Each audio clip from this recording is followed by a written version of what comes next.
Hello and welcome to my video. Thank you so much for joining.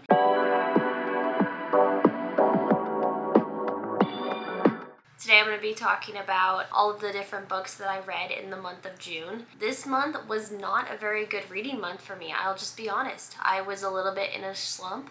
It's all because I decided that I wanted to read a bunch of books based in New York City before I went on my vacation in July to New York. And I did that. And let me tell you, there's some depressing books set in New York City. Some books that will just put you right in a slump.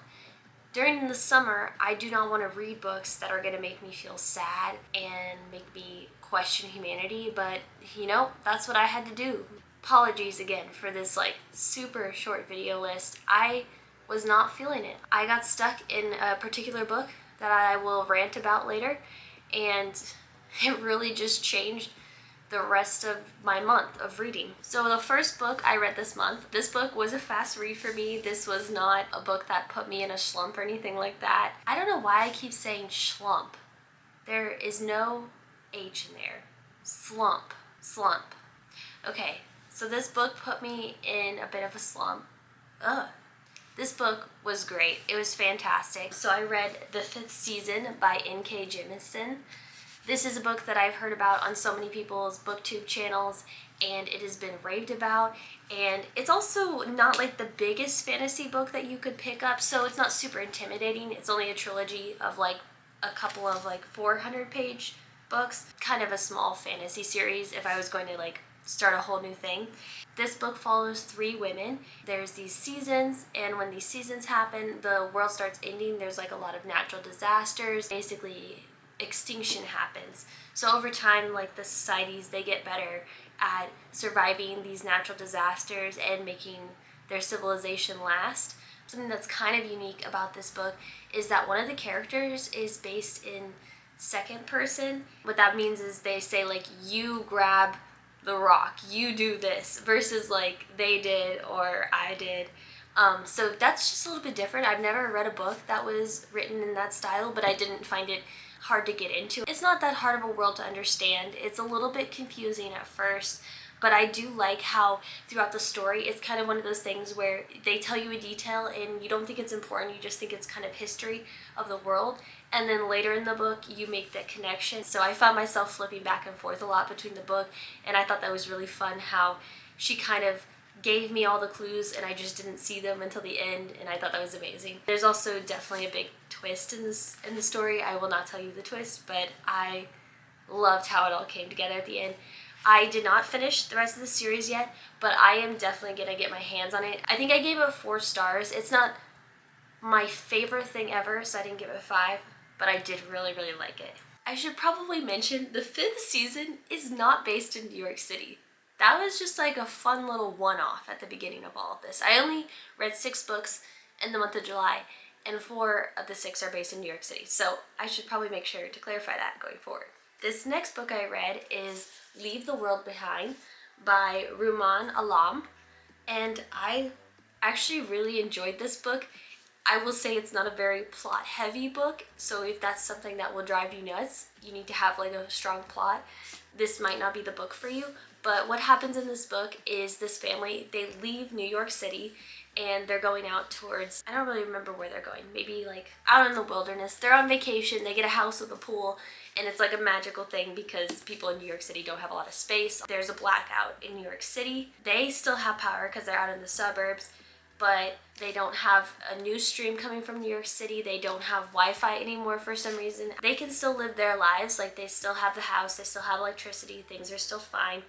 But there's all these strange things happening around them. They don't know what's going on in New York City, and it's really unnerving for them. So they're kind of just going crazy the whole time. So I guess the whole point of the story is just telling about how we rely on kind of constant information from the media, and without it, how we would kind of just slowly lose our minds. So I thought that was kind of a fun little social experiment. I gave it 3 stars. The author does this thing where they just get way too into detail. I love when books will tell you the minute details of a character's life and what they're doing, but this book would take it too far, where they would talk about blood or vomit. That just icked me out. I was doing fine, I was having fun, and now I'm grossed out.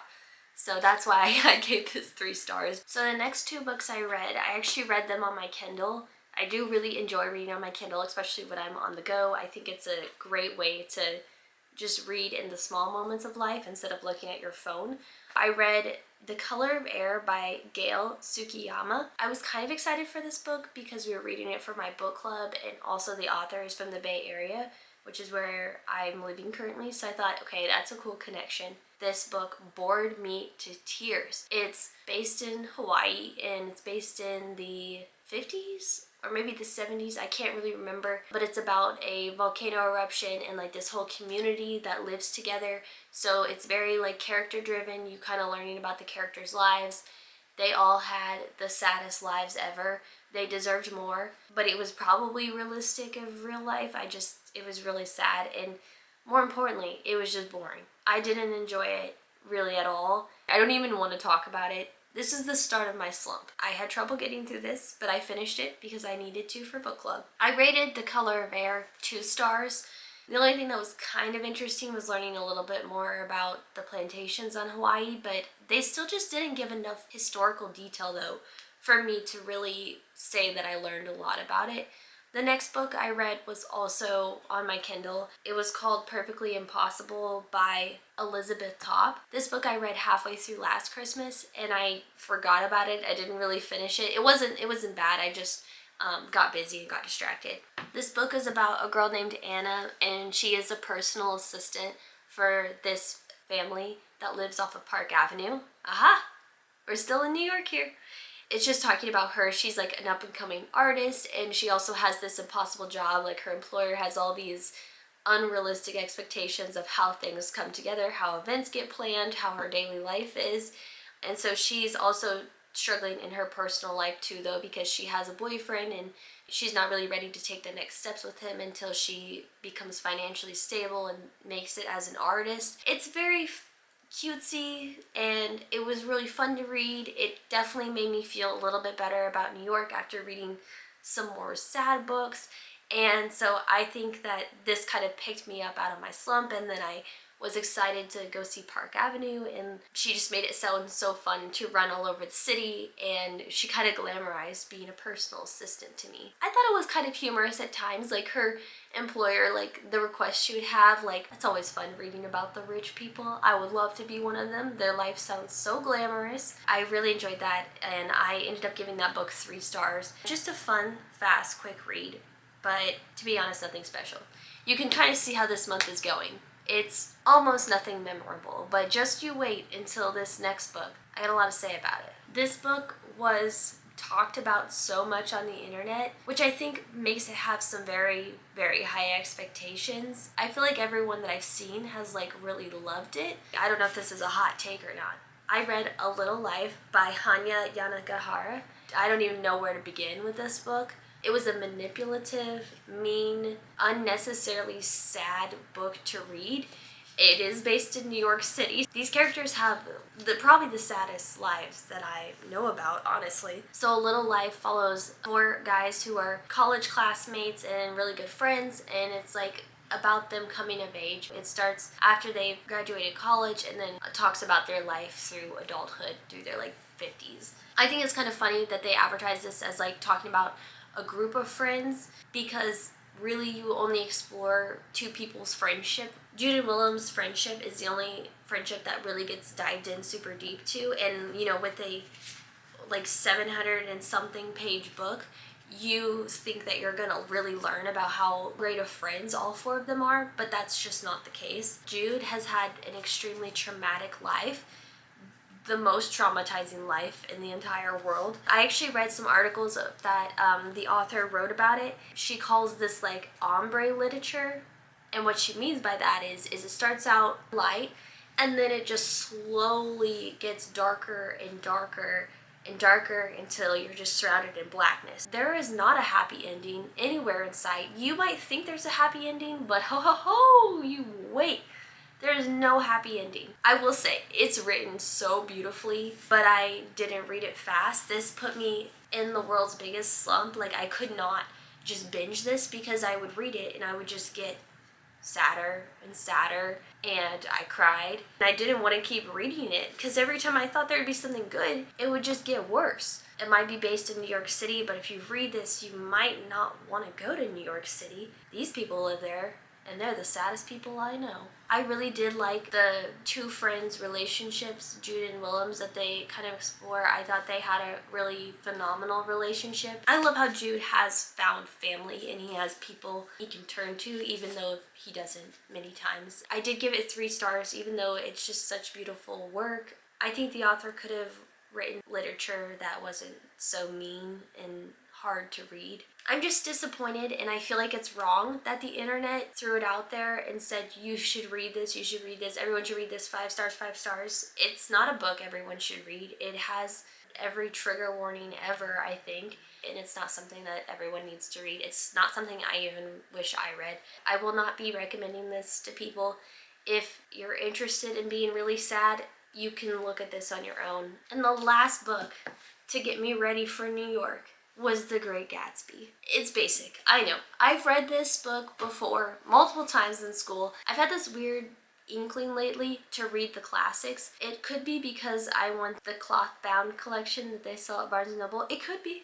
It could be. I did read The Great Gatsby by F. Scott Fitzgerald, and it's like a nice little fun snack that you can read so quickly. I've had so much discussion in school about this that like it wasn't hard for my brain to like get back into the groove of like reading this. I really like this book. This book made me want to go back to New York because it has like these glamorous parties. It's about Jay Gatsby and his like undying love for Daisy. He throws these lavish parties every night just so Daisy will maybe one day show up and he can have a shot with her again. He's a hopeless romantic, but these parties seem legendary. It's so fun to read about. It's so glamorous. Like, who doesn't love the 1920s? I like this book a lot, but I have the same issue I had with it when I read it in school, and I think it's just too fast. The pacing is just all wrong for me. I want it to be so much more detailed and so much more relationship focused. I want to hear more about what Gatsby and Daisy's conversations are like. I want to hear about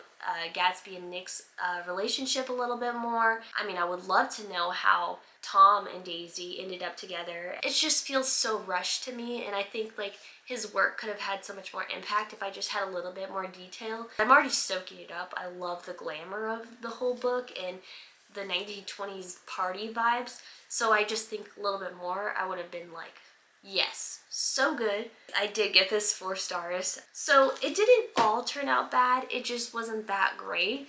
And I'm actually kind of sad because, you know, when you're going to New York, you just want to be a little bit more excited about it. I'm just kidding. It didn't actually deter my excitement for New York at all. I just need to have a better picker when it comes to the books I read about New York, because the funny thing is I didn't buy any of these books expecting to be reading about New York. These were just books that were on my TBR. I just happened to have some of the saddest books left on my TBR, so yeah. Anyways, thank you so much for watching this video. I would love to hear what your favorite book was from last month. Like, subscribe, you know, all the things, but thank you so much for joining, and I look forward to showing you what I'm reading in July. So far, it's going much better, and I cannot wait to talk about it.